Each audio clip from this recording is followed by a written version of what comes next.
तो स्वागत है आप सभी दोस्तों का एक और नए सुपर पेपर नंबर 2 के अंदर। सुपर पेपर आपको 20 मिलने वाले हैं एग्ज़ाम से पहले और ये डेली आपको मिलेंगे। प्लेलिस्ट सुपर पेपर की अलग से बनाई गई है। देखो, पहले वाले पेपर की प्लेलिस्ट अलग है, लेकिन सुपर पेपर की प्लेलिस्ट अलग है। सुपर पेपर रीट 2022 के नाम से आपको मिल जाएंगे एसएसटी के। ये प्लेलिस्ट में आप देख लीजिएगा। तो ये बहुत ही बेहतरीन पेपर होने वाला है। तो जो भी आप नए दोस्त हैं, पुराने दोस्त हैं, लाइक ज़रूर करें। और नए दोस्त जिन्होंने चैनल को सब्सक्राइब नहीं कर रखा है, जिन भाई बहन माता बहनों ने, प्लीज़ चैनल को सब्सक्राइब ज़रूर करें आप, क्योंकि आपको यहाँ से बहुत ही ज़्यादा अच्छा स्टडी मटेरियल, वो भी ऑथेंटिक और एग्ज़ाम में आने वाला मिलने वाला है यहाँ पे। और जो पेपर करवाए गए हैं उनका एनालिसिस भी आप करते रहिए, टाइम टाइम पे हम और करवाएंगे आपको। तो देखिए, शुरू करते हैं। क्वेश्चन नंबर पहला हम देखते हैं बिना कोई टाइम खराब। देखना ये है कि भाई आप 40 प्रश्न सही कर पाते हैं या नहीं कर पाते, 30 कर पाते हैं, 25 कर पाते हैं। जितने भी आप सही करें वो कमेंट बॉक्स में लास्ट में ज़रूर बता के जाइएगा। तो पहला प्रश्न है, निम्न में से कौन सी सभ्यता हड़प्पा सभ्यता की समकालीन थी? क्रीट सभ्यता, मिस्र सभ्यता, यूनानी या रोमन? हड़प्पा सभ्यता की समकालीन सभ्यता का नाम था मिस्र की सभ्यता। ऑप्शन नंबर बी हमारा इसमें सही उत्तर हो जाएगा। मिस्र सभ्यता स्थल से हड़प्पा कालीन जो वस्तुएं थी उनके अवशेष प्राप्त हुए थे, जो समकालीन होने के साक्ष्य हमें बताते हैं। तो इसलिए यहाँ पे आंसर क्या होगा हमारा? मिस्र की सभ्यता। ठीक है, चलिए नेक्स्ट क्वेश्चन की ओर चलते हैं। प्रश्न संख्या नंबर 2, निम्न में से किस भारतीय साहित्यिक धरोहर का अर्थ गुरु के पास जाकर समीप बैठना है? आरण्यक, पुराण, उपनिषद और वेद। बताओ जी, क्या उत्तर होगा इस क्वेश्चन में? अच्छा, बढ़िया। इसमें दोस्तों आंसर होगा उपनिषद। उपनिषद के अंदर उप का अर्थ क्या होता है? समीप। उपसर्ग भी तो होता है ना, तो इसका अर्थ क्या होता है? समीप होता है। निषद, ये जो निषद शब्द आया है ना, इसका मतलब होता है बैठना, समीप बैठना। ठीक है, उप और निषद, इस प्रकार से उपनिषद का अर्थ क्या हुआ? समीप बैठना। उपनिषदों की रचना वेदों के दार्शनिक व्याख्यान जो है उसके लिए की गई थी। उपनिषदों की कुल संख्या 108 है, 108।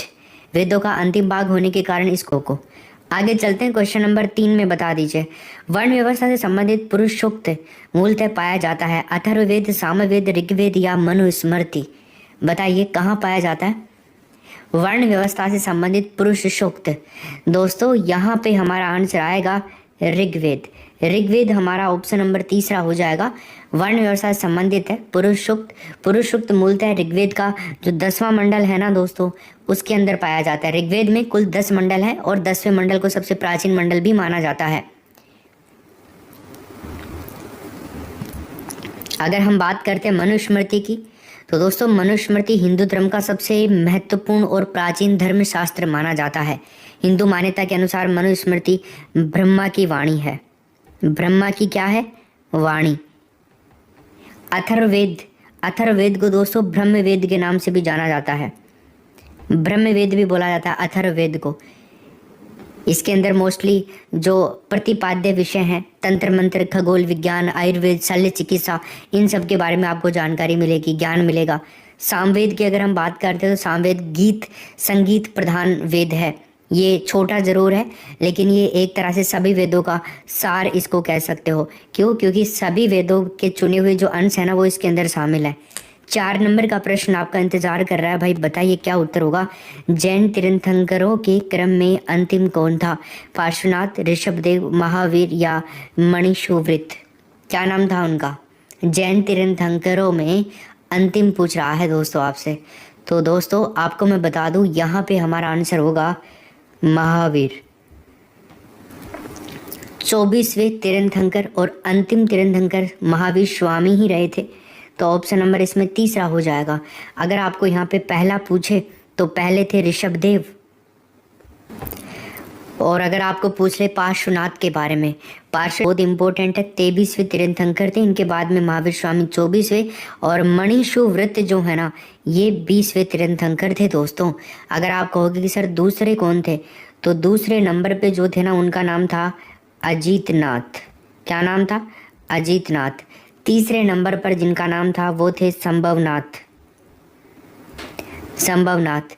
चौथे नंबर पे थे अभिनंदन। मैं आपको पूरे गिना सकता हूँ यहाँ पे, 24 के 24। चौथे अभिनंदन, पांचवें सुमितनाथ, पद्म प्रभु शुपार्वशनाथ, चंद्र प्रभु, आठवें नौवे सुविधानाथ, 10वें शीतलनाथ थे, 11वें श्रेयांशनाथ थे, 12वें वासु पूज्य विमलनाथ, अनंतनाथ, धर्मनाथ, शांतिनाथ, कुंथुनाथ, है ना, मल्लीनाथ, नेमिनाथ, अरिष्ट नेमी 22वें थे। चलो आगे चलते हैं। क्वेश्चन नंबर 5 नंबर का क्वेश्चन देखिए। निम्नलिखित में से कौन सा एक प्राचीन महाजनपद यमुना नदी के तट पर स्थित था? अंग, अवंती, मत्स्य या वत्स? देखिए दोस्तों, एग्जाम का टाइम बहुत ही ज़्यादा नज़दीक है। बहुत सारे लोग मोटिवेशन आर्टिकल्स पढ़ते हैं, मोटिवेशनल वीडियोस देखते हैं, इसलिए ताकि उन्हें कोई किक मिल जाए और वो जो करना चाहते हैं वो शुरू कर सकें। शुरू करेंगे। समय दोस्तों कभी भी सही या खराब नहीं होता है, वो तो हमारी सोच ही वो खराब और सही बनाती है समय को। और जो लोग सही समय का इंतजार कर रहे हैं ना, ये कह कर के कहते हैं कि सीधा सीधा, वो क्या है, बहाना बना रहे हैं। या तो उन्हें खुद पर यकीन नहीं होता है, या तो वो जो करना चाहते हैं उसमें उनका इंटरेस्ट नहीं है। अब आप देख लीजिए आप किस तरह के क्या हैं। खैर जो भी हो, यदि आप सफल होना चाहते हैं तो इंतज़ार मत कीजिए। आप जितना जल्दी शुरू करेंगे ना, उतना ही जल्दी आपको सफलता मिलेगी, उतनी ही जल्दी आप सफलता की जो सीढ़ियाँ हैं उनको चढ़ते जाएंगे। तो भाइयों, कहने का मतलब सिंपल है, अभी तक शुरू नहीं किया है ना, तो जो बचा हुआ थोड़ा सा टाइम है शुरू कर लीजिए। और अगर आप मन लगा के शुरू करेंगे ना, तो इस टाइम में भी आप बहुत कुछ अचीव कर सकते हैं, ये गारंटी है। बट काम मन से होना चाहिए, लगन से होना चाहिए, मेहनत से होना चाहिए। चलो देखो, 5वें नंबर के प्रश्न में आंसर आएगा वत्स। डी ऑप्शन करेक्ट आंसर हो जाएगा। वत्स नामक एक प्राचीन महाजनपद था, यमुना नदी के तट पर स्थित था। इसका विस्तार इलाहाबाद और जो बांदा जिला है ना उसके आसपास के क्षेत्रों में था। विष्णु पुराण के अनुसार हस्तिनापुर के नदी में यहाँ जाने के पश्चात वहाँ के एक राजा थे निचक्षु नाम से। उन्होंने इस प्रदेश की राजधानी कौशाम्बी को बनाया था, और वो एक नई राजधानी कौशाम्बी कह सकते हो, वो घोषित करी थी उन्होंने। खैर आगे चलिए, 6ठे नंबर का क्वेश्चन बहुत ही प्यारा सवाल है आपके सामने, जरा उत्तर बताने की कृपा करें सभी दोस्त। चंद्रगुप्त मौर्य के बारे में निम्नलिखित कथनों पर आपको विचार करना है। किसके बारे में करना है दोस्तों? चंद्रगुप्त मौर्य के बारे में करना है। तो करिए, देखें क्या आंसर होगा इसमें। राइट, पहला है यहाँ पे, पहला फैक्ट, उसने सेल्यूकस की पुत्री के साथ में विवाह किया था। उसने अपने जीवन के अंतिम काल में बौद्ध धर्म स्वीकार किया था। उसने अशोक को अपना उत्तराधिकारी बनाया। इन कथनों में से सही कौन से हैं? तो साथियों यहाँ पर देखिए, चंद्रगुप्त मौर्य है ना, भारत का प्रथम ऐतिहासिक सम्राट था। इसका जन्म हुआ था 340 ईसा पूर्व के अंदर पाटलिपुत्र बिहार के अंदर। चंद्रगुप्त मौर्य ने लगभग 322 ईसा पूर्व में अपने गुरु थे इनके विष्णुगुप्त, बोले तो चाणक्य ही थे इनके गुरु, पता होगा आपको। ये तो कौटिल्य जिनको बोलते हैं, विष्णुगुप्त जिनको बोलते हैं, उनकी सहायता से मगध का जो साम्राज्य था उसके अंतिम शासक घनानंद को पराजित करके मौर्य और यहाँ पे राजधानी पाटलिपुत्र को बनाया था इसने। किसको बनाया था? पाटलिपुत्र को अपनी बनाया था। उसने सेल्यूकस की पुत्री से विवाह किया था और दहेज में हेरात, कंधार, मकरान, काबुल ये प्रांत प्राप्त किए थे। चंद्रगुप्त मौर्य की मृत्यु के बाद में उसका पुत्र बिंदुसार जो था ना, वो सम्राट बना था, ना कि अशोक। यहाँ पे केवल पहला ही स्टेटमेंट सही है, तो हम राइट आंसर करेंगे इसमें फर्स्ट। क्लियर है? आगे चलते हैं। क्वेश्चन नंबर 7 देखें। बयाना दुर्ग स्थित वारिक विष्णुवर्धन विजय स्तंभ किस काल का माना जाता है? मुगल काल, मौर्य काल, सल्तनत काल या तो फिर गुप्त काल? बताओ जी क्या उत्तर होगा इसमें। क्या बात है, बढ़िया। इसमें दोस्तों डी ऑप्शन होगा, गुप्त। मैं आपकी जानकारी के लिए आपको बता दूं, 360 ईस्वी में समुद्रगुप्त ने जो योद्धे थे ना, उनको हरा करके बयाना के ऊपर अधिकार किया था। और बयाना दुर्ग स्थित एक भीमलाट राजस्थान का प्रथम विजय स्तंभ भी माना जाता है। मैंने पहले भी आपको बताया था, भीमलाट का निर्माण समुद्रगुप्त के एक सामंत थे वारिक कुलीय क्षत्रप विष्णुवर्धन पुंडरीक, उसने करवाया था। 26 फीट की ऊंची है, 26 फुट ऊंचा है, अब इसकी 22.5 फीट रह गई है।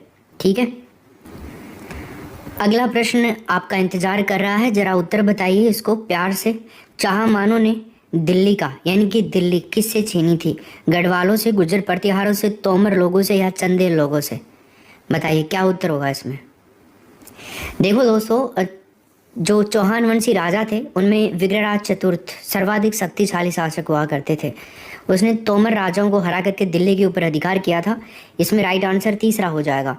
बिजोलिया जो शिलालेख है ना, बिजोलिया लेख से इस विजय की सूचना मिलती है। दिल्ली के जो तोमर शासक हैं उनके विरुद्ध चौहान शासकों का संघर्ष बहुत पहले से ही हो रहा था, किंतु अभी तक उन्हें सफलता नहीं मिली थी। तोमर वंश की स्वाधीनता समाप्त करके अपना जो उसने सामंत बना लिया था विग्रहराज की सबसे बड़ी सफलता ये थी। दशरथ शर्मा ये कहते हैं कि पराजित तोमर राजा तंवर था। विग्रहराज को अपने समकालीन चालुक्य और परमार राजाओं के विरुद्ध भी सफलता मिली थी, ये ऐसे मानता है। उसके पिता अर्णोराज को चालुक्य शासक कुमार पाल के हाथों से पराजित होना पड़ा था। एक कलंक लगा हुआ था, तो इस कलंक को धोने के लिए उद्देश्य से विग्रहराज ने चालुक्य के विरुद्ध संघर्ष को छेड़ दिया था और कुमार पाल को पराजित करके मेवाड़ और मारवाड़ के ऊपर अधिकार कर लिया था। चलिए 9 नंबर का क्वेश्चन देखिए। किस स्थल के साथ गुप्त काल में भारत का घनिष्ठतम संबंध था? दक्षिण पूर्वी एशिया, मध्य एशिया, पश्चिमी एशिया या तो फिर ईरान? दोस्तों यहाँ पे हमारा आंसर आएगा नंबर 1 ऑप्शन। पूर्वी भाग में भारत ने चीन, वर्मा, दक्षिण पूर्वी एशिया के साथ में व्यापारिक संबंधों का विस्तार किया ही था। 10 नंबर का प्रश्न है, कर्पूर मंजरी का लेखक राजशेखर जिस शासक के दरबार को सुशोभित करता था उसका नाम बताइए। क्या नाम था उसका? बढ़िया, देखिए तो दोस्तों यहाँ पर हमारा आंसर आएगा महेंद्रपाल प्रथम, नंबर 1 ऑप्शन।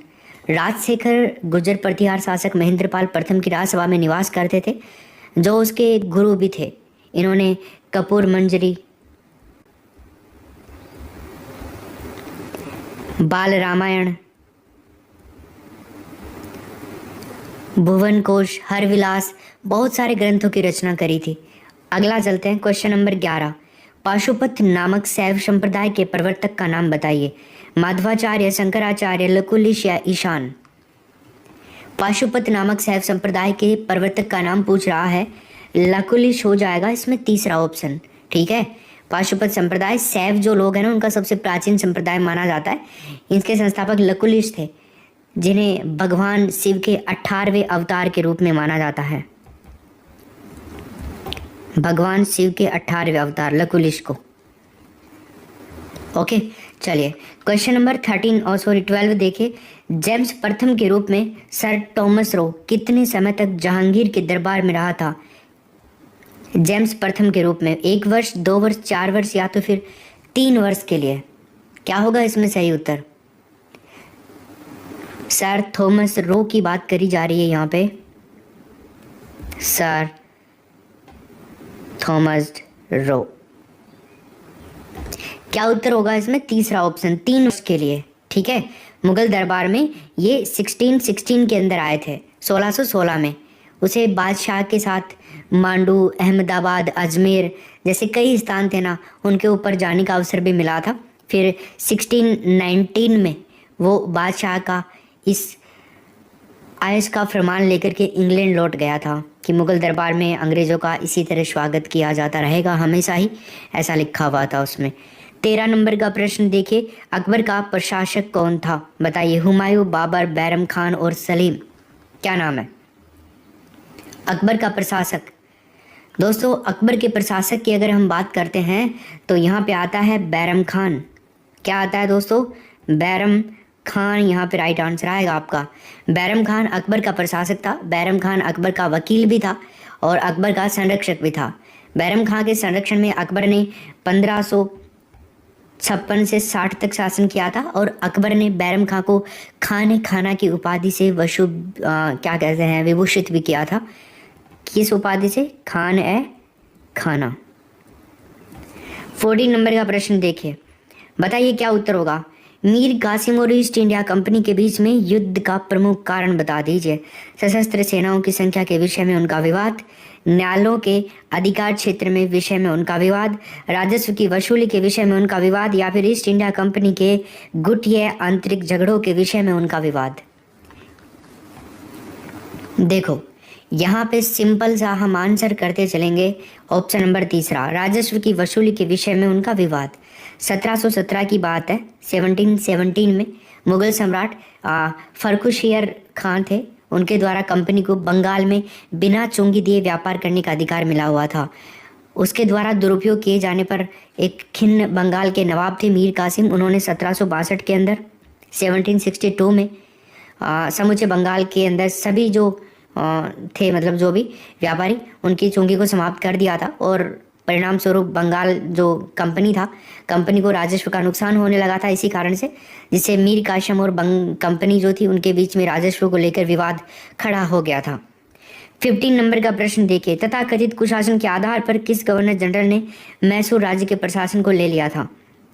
लॉर्ड वेलेस्ली ने, लॉर्ड हेस्टिंग्स ने, लॉर्ड विलियम बेंटिंग ने या लॉर्ड हार्डिंग ने? दोस्तों यहाँ पर हमारा आंसर आएगा लॉर्ड विलियम बेंटिंग ने। लॉर्ड विलियम बेंटिंग ने कुशासन के आधार पर मैसूर और कुर्ग के प्रशासन को ब्रिटिश साम्राज्य में मिला लिया था। 16 नंबर का प्रश्न देखिए दोस्तों, किसने कहा था कि एक संविधान एक मशीन की तरह बेजान चीज है, इसमें वे लोग जीवन फूंकते हैं जो इसका नियंत्रण करते हैं। भारत में बस कुछ ईमानदार लोगों की आवश्यकता है जिनके लिए राष्ट्रहित ही सर्वोपरि है। डॉक्टर राजेंद्र प्रसाद, डॉक्टर भीमराव अंबेडकर, महात्मा गांधी या जवाहरलाल नेहरू? बताइए किसका स्टेटमेंट था? दोस्तों ये स्टेटमेंट था, ये कथन था डॉक्टर राजेंद्र प्रसाद का। पहला ऑप्शन यहाँ पे राइट आंसर होगा। वेरी वेरी मोस्ट इंपॉर्टेंट है, याद रखिएगा इस चीज़ को। बस कुछ ईमानदार लोगों की आवश्यकता है, इतना भी याद कर लोगे ना तो ये स्टेटमेंट याद रहेगा आपको। 17 नंबर का प्रश्न है, निःशुल्क एवं अनिवार्य बाल शिक्षा के अधिकार को संविधान के किस भाग में सम्मिलित किया गया है? दोस्तों अगर आपको हमारे ये पेपर, ये हमारे क्लासेज, ये हमारे पढ़ाने का तरीका, ये सब कुछ अगर आपको पसंद आता है तो आप एक लाइक का बटन दबा के आप हमें सपोर्ट कर सकते हैं। इससे हमें और अच्छा मोटिवेशन मिलता है और आपके लिए अगला पेपर और बेहतर हम ला पाते हैं और बढ़िया क्वेश्चन आपके लिए बना पाते, मेहनत कर पाते हैं। ठीक है, तो आप इतना सा काम कर सकते हैं। आपके कॉन्टैक्ट में जो भी दोस्त हैं उनको भी आप बता सकते हैं। आप जहाँ पे लाइब्रेरी में जाते हैं, जहाँ पे आपके व्हाट्सएप ग्रुप्स हैं, फेसबुक ग्रुप हैं, आपके जो भी कनेक्टेड फ्रेंड्स हैं, दोस्त हैं, फैमिली मेम्बर्स हैं जो तैयारी कर रहे हैं इसकी, तो उनको बता सकते हैं इस क्लास को लेने के लिए। ये हमें खुशी होगी अगर आप ऐसा करते हैं तो चलो यहाँ पे क्या आंसर होगा 17 नंबर के क्वेश्चन में? ऑप्शन नंबर 3 हो जाएगा इसमें। भारतीय संविधान के भाग 3 के अंदर आर्टिकल 12 से लेकर के 35 तक, 12 से लेकर के 35 तक मौलिक अधिकारों का उल्लेख किया गया है। संविधान का हमारे आर्टिकल 21 है ना, 21 कै, इसके अंतर्गत 6 से लेकर के 14 वर्ष तक के बच्चों को निःशुल्क और अनिवार्य शिक्षा का मौलिक अधिकार प्राप्त है। ये मौलिक अधिकार जो है ना 86 नंबर का जो अमेंडमेंट हुआ था, संविधान संशोधन हुआ था 2002 में, उसके द्वारा संविधान में शामिल किया गया था। अगला प्रश्न देखिए, भारतीय संविधान भाग 4 अनुच्छेद 51A में नागरिकों के कितने मूल कर्तव्य वर्णित हैं? 10, 12, 15 और 11? तो बताओ जी क्या उत्तर होगा इसमें राइट आंसर? बढ़िया दोस्तों, यहाँ पर हमारा राइट आंसर होगा 11। ठीक है, भारतीय संविधान का भाग नंबर 4 जो है अनुच्छेद A, इसके अंदर कुल 11 मौलिक कर्तव्यों का वर्णन किया गया है। 42वां जो संविधान संशोधन हुआ था 42 नंबर का 1976 में हुआ था, इसके तहत जो स्वर्ण सिंह समिति थी उसके सुझाव पर मौलिक कर्तव्यों को भारतीय संविधान में सम्मिलित किया गया था। शुरुआत में मौलिक कर्तव्यों की संख्या 10 थी, है ना। 86वें संविधान संशोधन के द्वारा एक और 11वां मौलिक कर्तव्य जोड़ा गया, तो ऐसे करके याद रखेगा टोटल 11 हैं। और जो 42वां संविधान संशोधन है 44वां है, याद करने में दिक्कत आती है तो इनको याद कर सकते हो। 4 और 2 कितने होते हैं? 6, 4 और 4 कितने होते हैं? 8। ये तो हुआ था 1976 में, ये हुआ था 1978 में। ओके चलो अगला क्वेश्चन देखते हैं। 19 नंबर का प्रश्न आपका, निम्नलिखित में से कौन सा आयोग भारत के संविधान में निम्नलिखित में से कौन सा आयोग भारत के संविधान के एक अनुच्छेद के अंतर्गत सुस्पष्ट उपबंध के पालन में गठित हुआ? बताओ, विश्वविद्यालय अनुदान आयोग, राष्ट्रीय मानवाधिकार आयोग, निर्वाचन आयोग या केंद्रीय सतर्कता आयोग? बता दीजिए क्या उत्तर होगा इसमें। तो क्या ही उत्तर हो जाएगा हमारा? निर्वाचन आयोग। ऑप्शन नंबर 3 हो जाएगा इसमें केवल निर्वाचन आयोग का गठन है। संविधान के आर्टिकल 324 नंबर का जो अनुच्छेद है ना, इसके तहत क्या है, जिसमें निर्वाचनों का निरीक्षण है, निर्देशन है, नियंत्रण करने के लिए निर्वाचन आयोग की स्थापना की गई थी। ये सब चीजें याद रखेगा, आर्टिकल 324 के तहत है ये सब कुछ। 20 नंबर का प्रश्न देखिए, बाल श्रम को गैर कानूनी घोषित करना और प्रारंभिक शिक्षा को अनिवार्य एवं निःशुल्क घोषित करना किस प्रकार के न्याय के अंतर्गत आता है? राजनीतिक, सामाजिक, आर्थिक और परंपरागत न्याय। क्या आप इस प्रश्न को सही कर सकते हैं? कौन करने वाला है इस प्रश्न को सही? देखते हैं देखिए किस किस का सही होता है। तो भैया यहाँ पर हमारा आंसर आएगा, पता लग गया, सोशल जस्टिस। ऑप्शन नंबर सामाजिक न्याय होगा। बाल श्रम को गैर कानूनी घोषित करना और प्रारंभिक शिक्षा को अनिवार्य और निःशुल्क घोषित करना सामाजिक न्याय के अंतर्गत आता है।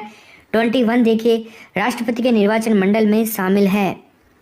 देखो आपको एक चीज़ क्लियर कर दूं, एक तो होते हैं राष्ट्रपति और एक होते हैं उपराष्ट्रपति, है ना।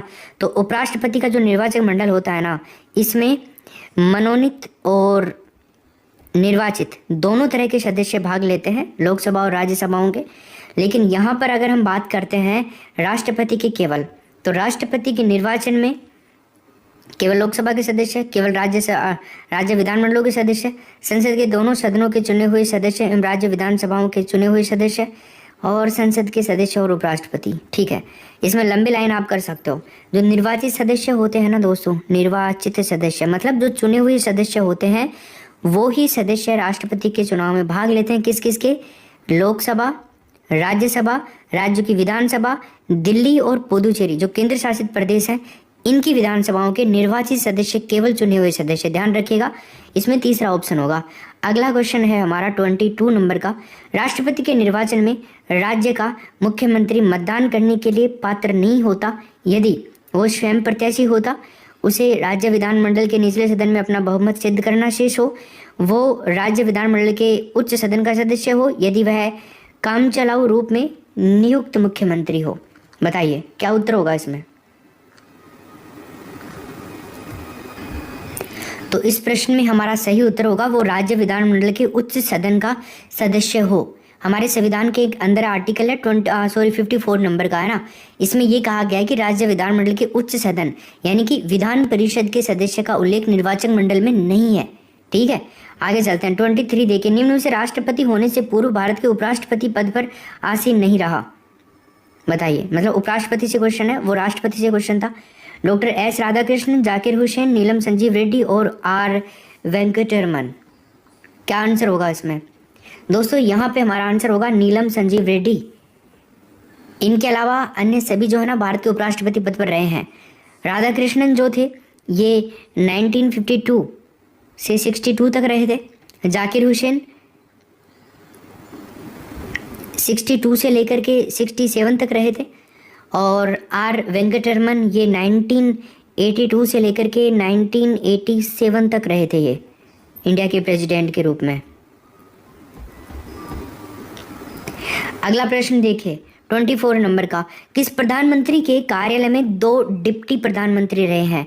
जवाहरलाल नेहरू, मोरारजी देसाई, वीपी सिंह और चंद्रशेखर। बताओ जी क्या उत्तर होगा इसमें? हाँ, मोरारजी देसाई। बता दो रहे हो तुम, बी ऑप्शन होगा। मोरारजी देसाई के प्रधानमंत्री काल में 2 उप प्रधानमंत्री, समझ रहे हो ना, डिप्टी प्रधानमंत्री मतलब उप प्रधानमंत्री होता है। कौन कौन रहे थे नाम बता दूं अगर आप कहो तो? ठीक है, आप ना भी कहो तो बता दूंगा क्योंकि जरूरी है चीजें बताना साथ साथ में। चरण सिंह और जगजीवन राम थे वो, ये 2 थे उप प्रधानमंत्री इनके टाइम पीरियड में। ठीक है, अब तक 7 उप प्रधानमंत्री रह चुके हैं। प्रथम उप प्रधानमंत्री के बारे में पूछे ना तो सरदार पटेल थे। प्रथम उप प्रधानमंत्री 1947 से 1950 तक रहे थे। देखिए, लोकसभा का अध्यक्ष अपना त्यागपत्र किसको देता है? बता दीजिए भाई। लोकसभा के जो अध्यक्ष होते हैं, लोकसभा अध्यक्ष, लोकसभा गिव्स हिज रेजिग्नेशन। तो लोकसभा भारतीय संसद का एक निम्न सदन होता है, लोअर हाउस, जो कि अस्थायी विघटित हो सकती है। अस्थायी सदन होता है। लोकसभा में अधिकतम सदस्यों की संख्या कितनी होती है? 552। अधिकतम में बता दीजिएगा। वर्तमान में 545 है इनके सदस्यों की संख्या। लोकसभा के सदस्यों को में से ही किसी एक वरिष्ठतम जो सदस्य होता है ना, उसको लोकसभा का स्पीकर चुना जाता है, अध्यक्ष चुना जाता है।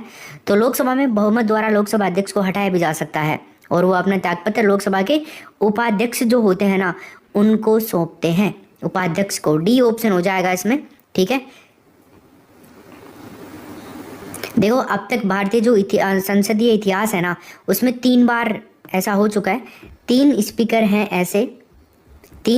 ऐसे हैं जिनके विरुद्ध पद पर रहते ही प्रस्ताव लाया गया था हटाने का, जो पास नहीं हो सके थे। बट अब वो तीन कौन कौन से थे? एक तो थे जीवी मावलंकर, है ना, एक का नाम था हुकुम सिंह, और दोस्तों एक थे बलराम जाखड़। ठीक है ना, ये तीन याद रखेगा। तीन लोकसभा जो अध्यक्ष थे उनके खिलाफ हटाने के लिए प्रस्ताव लाया जा चुका है, लेकिन पास नहीं हुआ किसी के भी विरुद्ध। जीवी मावलंकर, हुकुम सिंह और बलराम जाखड़। अगला प्रश्न देखिए, निम्नलिखित में से कहाँ सभी अक्षांशों पर दोपहर का सूर्य वर्ष में कम से कम एक बार सीधा ऊपर से चमकता है? कर्क रेखा और मकर रेखा के मध्य, आर्कटिक वृत्त और अंटार्कटिक वृत्त के मध्य, केवल कर्क रेखा और विषुवत वृत्त के मध्य, केवल मकर रेखा और विषुवत वृत्त के मध्य। बताइए क्या आंसर होगा इसमें? दोस्तों यहाँ पे हमारा आंसर होगा नंबर 1 ऑप्शन, कर्क रेखा और मकर रेखा के मध्य। कर्क रेखा और मकर रेखा के मध्य अक्षांशों पर दोपहर को सूर्य वर्ष में कम से कम एक बार सीधा अवश्य चमकता है, याद रखिएगा। कर्क रेखा पर 21 जून इंटरनेशनल योगा डे मनाया जाता है। सबसे बड़ा दिन होता है, 13 घंटे 27 मिनट का। राजस्थान में आप हैं, बांसवाड़ा के अंदर अगर आप होंगे तो आपके सर के ऊपर जस्ट चमकेगा और आपकी परछाई भी आपको दिखाई नहीं देगी, ठीक 12 बजे अगर आप होंगे तो। 27 नंबर का क्वेश्चन देखिए, विषुव का क्या मतलब होता है? विषुव वृत्त जो होते हैं ना, तो वहीं पे बात है विषुव का क्या मतलब होता है। संपूर्ण पृथ्वी पर समान दिन रात, उत्तरी गोलार्ध में सबसे छोटा दिन, दक्षिणी गोलार्ध में सबसे छोटा दिन, या फिर इनमें से कोई भी नहीं। दोस्तों यहाँ पर हमारा आंसर होगा पहला ऑप्शन। विषुव का तात्पर्य होता है संपूर्ण पृथ्वी पर समान दिन रात। विषुव उस स्थिति को कहेंगे जब पृथ्वी पर दिन और रात बराबर होते हैं। ठीक है, ये स्थिति प्रतिवर्ष 21 मार्च, है ना, और 23 सितंबर को बनती है। पृथ्वी अपनी धुरी के ऊपर 23.5 डिग्री झुकी हुई है और सूर्य के चक्कर लगाती है। इस प्रकार वर्ष में एक बार पृथ्वी पर ऐसी स्थिति होती है जब वो सूर्य की ओर झुकी रहती है, तो वो एक बार सूर्य से दूसरी ओर झुकी भी रहती है।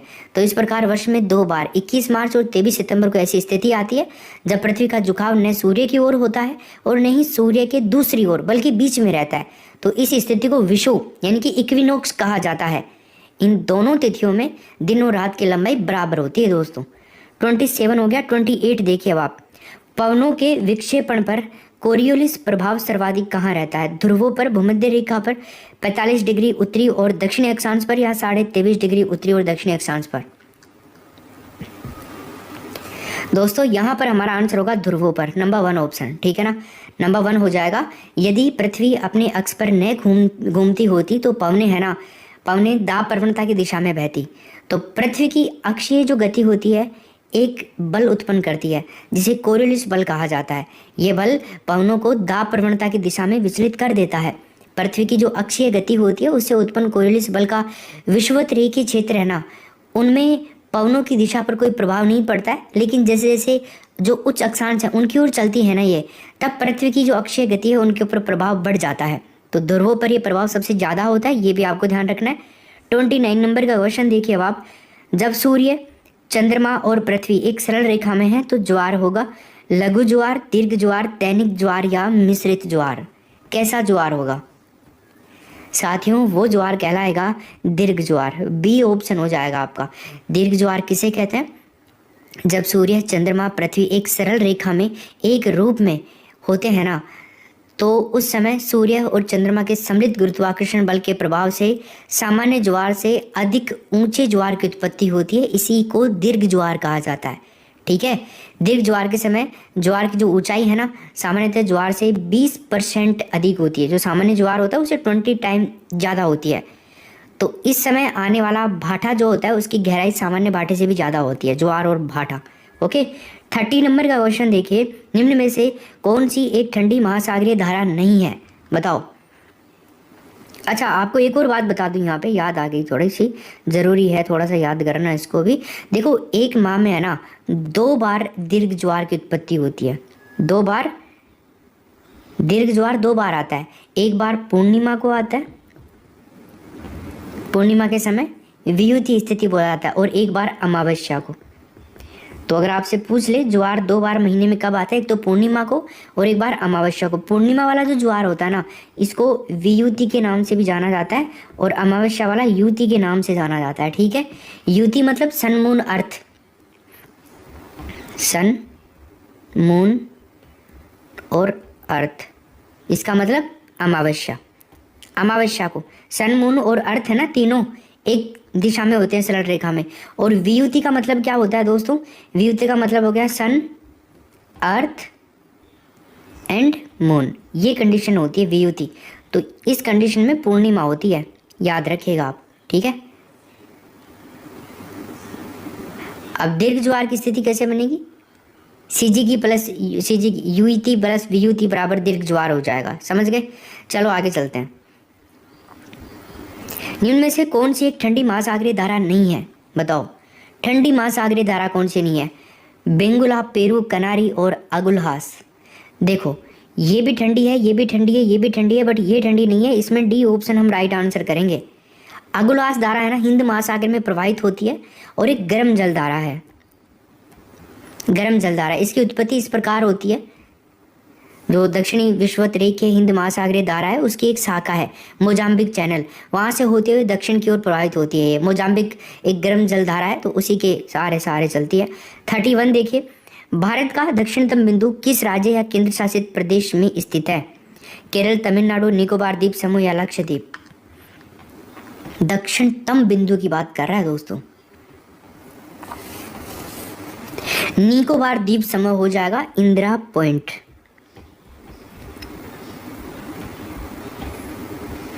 छः डिग्री 45 मिनट ये वाले लोकेशन है, उत्तरी अक्षांश।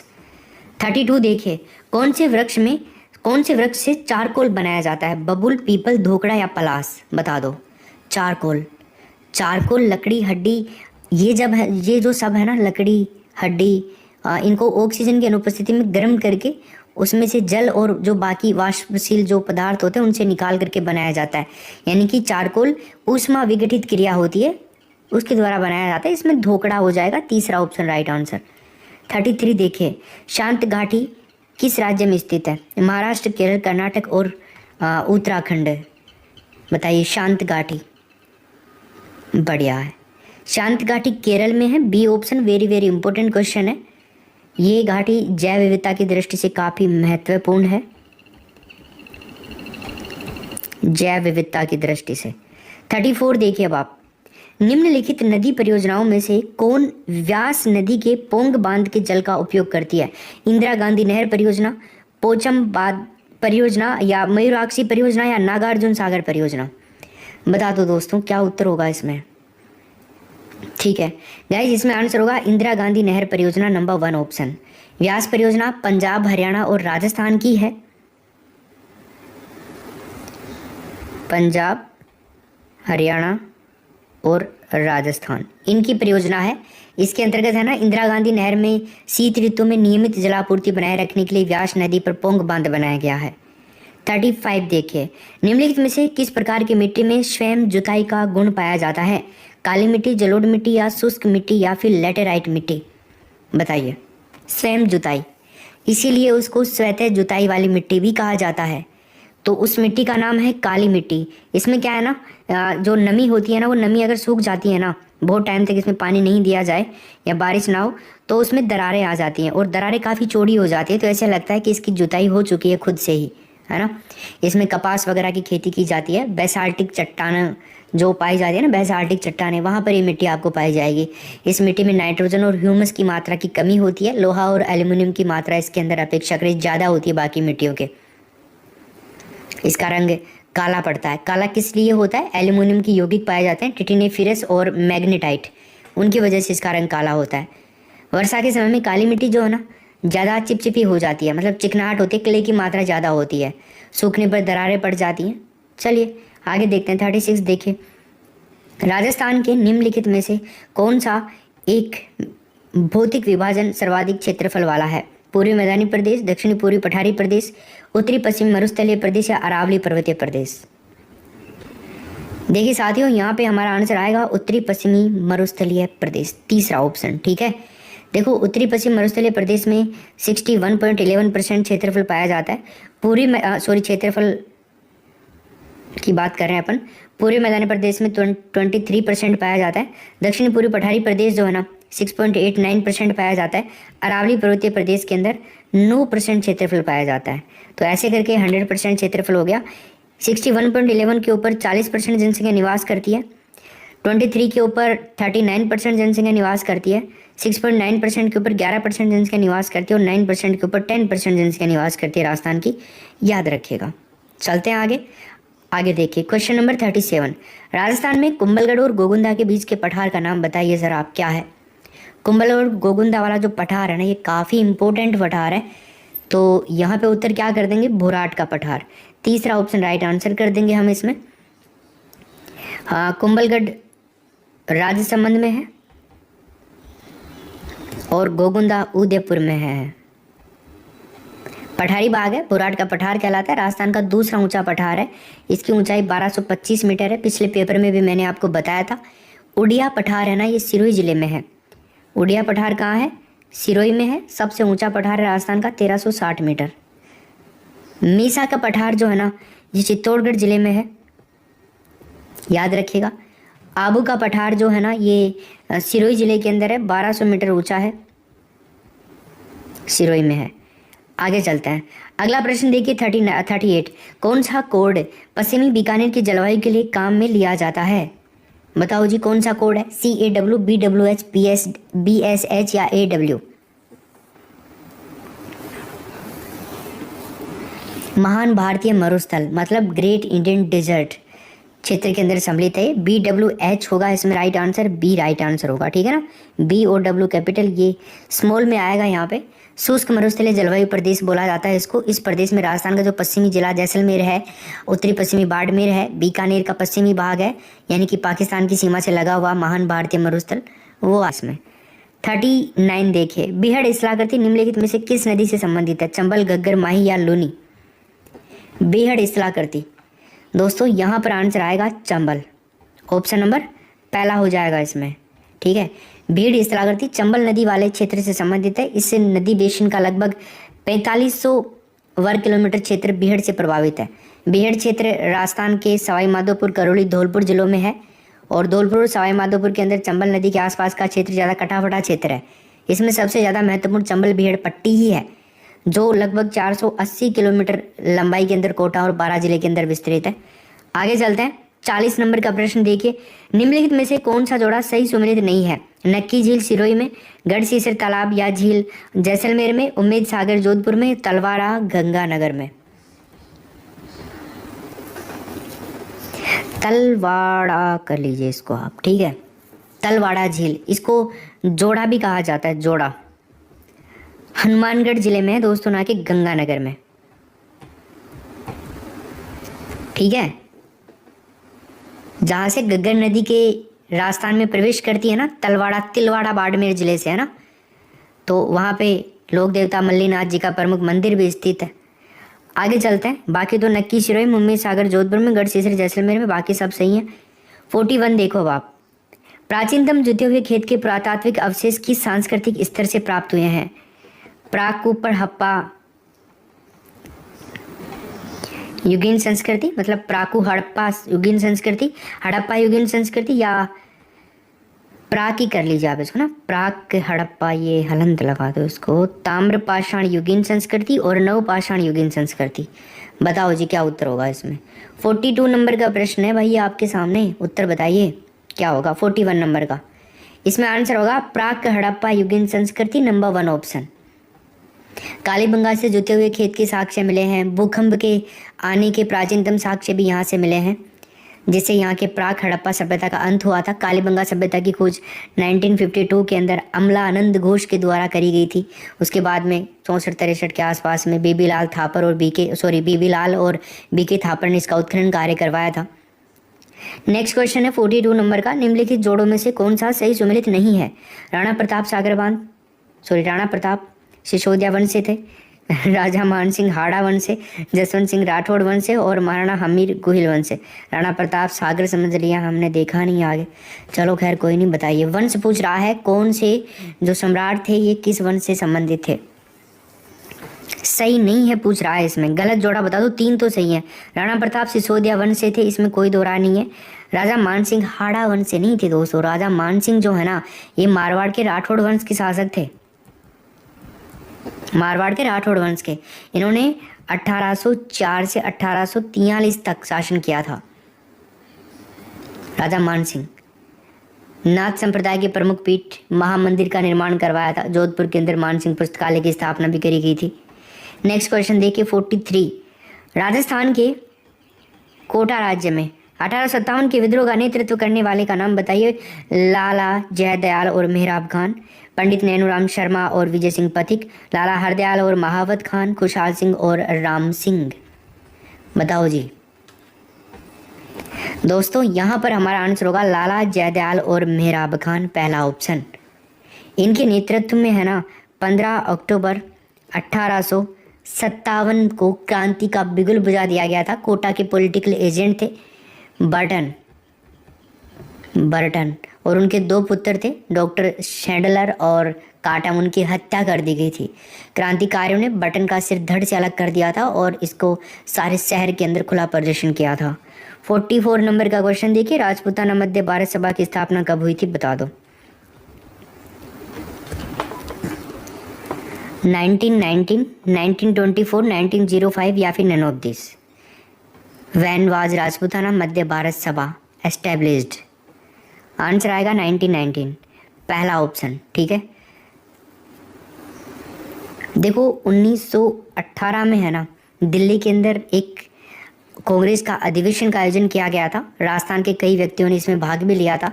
ये जो अधिवेशन था ना, इस अधिवेशन के बाद में गणेश शंकर विद्यार्थी, विजय सिंह पथिक, जमनालाल बजाज जो गांधी जी के 5 पुत्र के रूप में जाने जाते हैं, चांदग्रहण शारदा, कीर्तनलाल शर्मा, कई लोग थे। उन्होंने प्रयास किए थे राजपूताना मध्य भारत सभा नाम की एक राजनीतिक संस्था की स्थापना करी थी दिल्ली के चांदनी चौक के अंदर पुस्तकालय में। इस सभा का उद्देश्य क्या था? उत्तरदायी सरकार की स्थापना और रियासतों के लोगों को कांग्रेस का सदस्य बनाना। 25 देखिए। राजस्थान निर्माण के प्रथम चरण में मत्स्य संघ का नाम रखने का सुझाव किसने दिया था? बताओ जी। पंडित सत्यनारायण राव, के.एम. मुंशी, एन.बी. गौडगिल और वल्लभ भाई पटेल। साथियों यहाँ पे हमारा आंसर आएगा B option, K M. Munshi. Rajasthan का एकीकरण 7 चरणों में पूरा हुआ था। 1 नवंबर 1956 को कंप्लीट हुआ था। राजस्थान एकीकरण का पहला चरण 18 मार्च 1948 मत्स्य संघ के नाम से जाना जाता है। इसका नामकरण के.एम. मुंशी के कहने पर धौलपुर, करौली, अलवर, भरतपुर, निमराना ठिकाना मिलाया गया था। शोभाराम कुमावत प्रधानमंत्री बने थे। 46 देखिए। निम्न में से राजस्थान के किस पहाड़ी किले को यूनेस्को ने विश्व धरोहर स्थल में शामिल नहीं किया? कुंभलगढ़, रणथंभौर, चित्तौड़गढ़ या तारागढ़? देखो 6 किलों को शामिल किया था दोस्तों, और वो 6 किले थे। यहाँ पर नहीं है, उसका नाम है तारागढ़ का किला। तारागढ़ बूंदी में भी है, अजमेर में भी है, किसी को नहीं किया। डी ऑप्शन राइट आंसर हो जाएगा। कुंभलगढ़, रणथंभौर, चित्तौड़गढ़ ये तीनों हैं। इनके अलावा एक आमेर का किला है, इसको भी इसमें शामिल किया गया था। एक गागरोन है और एक है जैसलमेर। ये ऐसे करके 6 किले हैं जिनको शामिल किया गया था। इसकी एक ट्रिक है, जे के आम चिरगा। जे के आम चिरगा, जैसे क्या हो जाएगा? जैसे हो जाएगा जैसलमेर, कैसे क्या हो जाएगा? कुंभलगढ़, आम से क्या हो जाएगा? आमेर, ची से क्या हो जाएगा? चित्तौड़गढ़, रै से क्या हो जाएगा? रणथंभौर, और गा से क्या हो जाएगा? गागरोन। इस ट्रिक से भी आप इन 6 को याद कर सकते हो, बहुत इंपॉर्टेंट है, आता रहता है एग्जाम में बार बार। क्वेश्चन नंबर 47, गजनेर पैलेस कहाँ स्थित है, बता दीजिए। सवाई माधोपुर, भरतपुर, हनुमानगढ़ और बीकानेर। गजनेर पैलेस कहाँ पर स्थित है दोस्तों? गजनेर पैलेस स्थित है बीकानेर के अंदर। Gajner palace Gajner wild life sanctuary में बना हुआ है। ये महल मुगल शैली के अंदर बना हुआ है और ये बीकानेर के महाराजा गज सिंह के समय से आबाद भी हुआ था। 48 नंबर का प्रश्न देखो भैया, आंसर बताइए। हाड़ौती का सुरंगा मेला कहा जाता है? पुष्कर मेले को, चंद्रभागा मेले को, रामदेवरा मेले को या पर्वतसर के मेले को? क्या होगा इसमें? हाड़ौती का सुरभागा मेला, चंद्रभागा मेला ये दोस्तों। हाड़ौती का सुरभागा मेला चंद्रभागा मेले को कहा जाता है। झालरा पाटन जो है ना, झालरा पाटन कहाँ है? झालावाड़ के अंदर है, सिंपल से याद कर सकते हो। कार्तिक शुक्ल की 11 से लेकर के माघ से कृष्णा पंचमी तक नवंबर के महीने में ये चंद्रभागा मेला, चंद्रभागा नदी के तट के ऊपर पशु मेला है, इसका आयोजन होता है। मालवी नस्ल के जो पशु है ना, उनका क्रय विक्रय वाला मेला है ये। 49 देखिए, अशोकाष्टमी मनाई जाती है। वैशाख शुक्लाष्टमी को, श्रावण कृष्णाष्टमी को, चैत्र शुक्लाष्टमी को या चैत्र कृष्णाष्टमी को? बता दीजिए। अशोकाष्टमी दोस्तों, यहाँ पे हमारा आंसर आएगा तीसरा ऑप्शन, चैत्र शुक्ल अष्टमी को अशोकाष्टमी मनाई जाती है और इस दिन अशोक के वृक्ष की पूजा की जाती है। अशोक वृक्ष की पूजा, ठीक है ना भैया। क्वेश्चन नंबर 50 देखिए, निम्नलिखित सभी शैलियों ढूंढाड़ चित्रकला स्कूल के अंतर्गत आती हैं सिवाय बूंदी शैली, आमेर, जयपुर या उनियारा? क्या उत्तर होगा इसमें?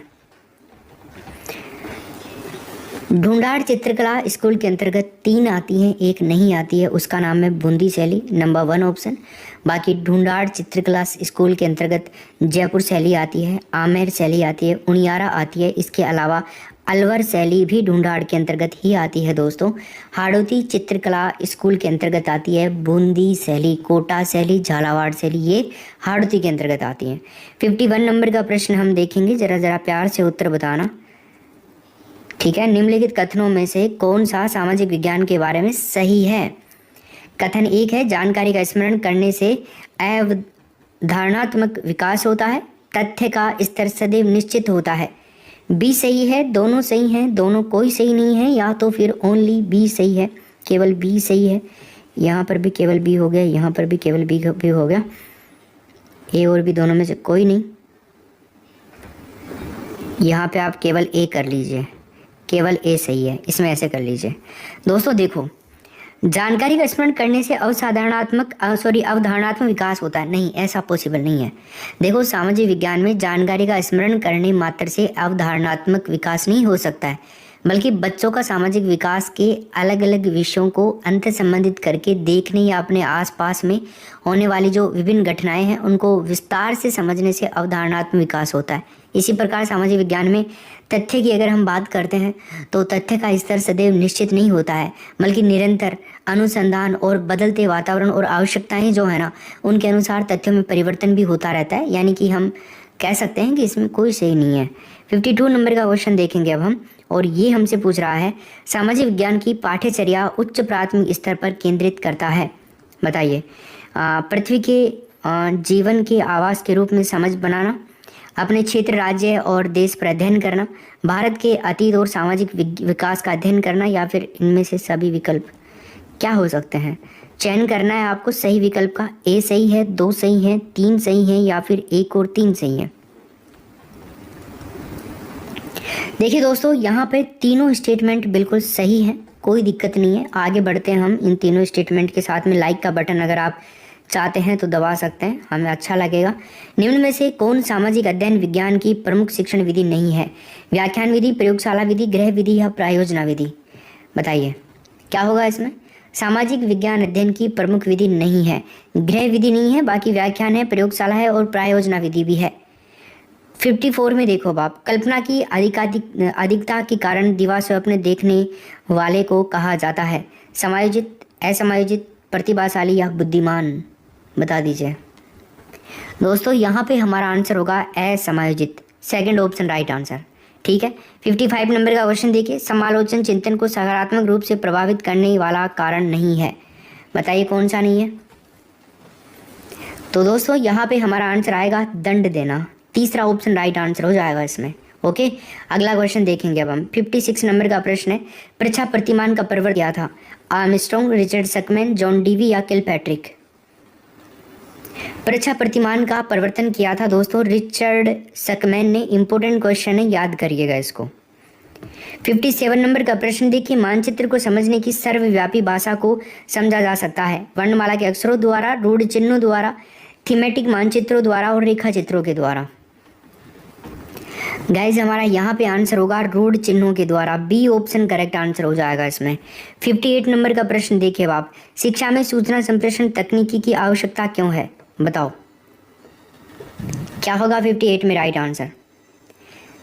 देखो, शैक्षिक आवश्यकताओं की मांग के लिए बिल्कुल सही है, प्रभावशाली अध्ययन अध्यापन हेतु ये भी सही है, विद्यार्थियों को प्रेरणा देने हेतु ये भी सही है, और उपरोक्त सभी।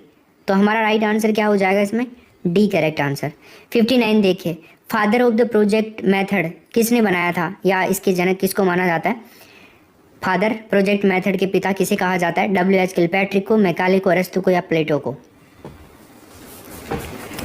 W.H. किलपैट्रिक को कहा जाता है, इसमें पहला ऑप्शन होगा राइट आंसर। 60 नंबर का क्वेश्चन देखिए अब आप, सामाजिक विज्ञान के आकलन को बल देना चाहिए।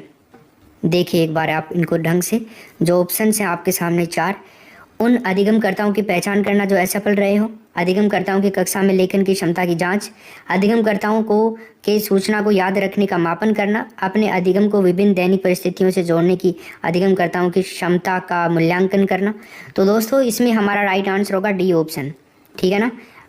अपने अधिगम स्थितियों से जोड़ने की अधिगमकर्ताओं की जो क्षमता है उसका मूल्यांकन करना, ठीक है, इसमें डी ऑप्शन होगा राइट आंसर। ओके।